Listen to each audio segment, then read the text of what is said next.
Welcome to the DataManager tutorial.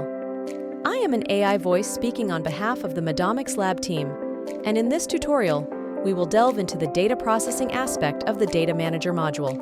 Let's begin by setting up the inputs.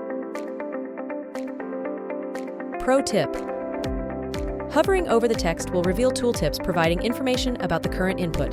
The inputs are as follows. DICOM dataset folder. Set the path to your DICOM dataset. NIFTI dataset folder.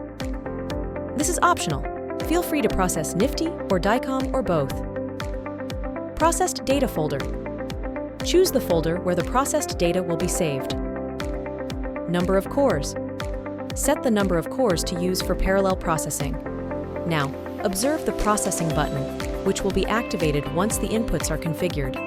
Additionally, there's the Show Summary button, which summarizes the processed data. Since we haven't processed anything yet, the summary is currently unavailable. Let's proceed to set our inputs. 1. Set the path to the DICOM dataset. 2. Choose the folder to save the data. 3. We will leave the number of cores at 12. Now that the process button is activated, we can start processing. Keep an eye on the progress bar to monitor the data processing progress. Once the initial step of reading the data is completed, the processing begins, and you can observe real-time progress. As the progress bar completes, signaling the finish, you can go for a coffee break. The processing time varies based on your dataset size. The larger the dataset, the more luxurious your coffee break should be.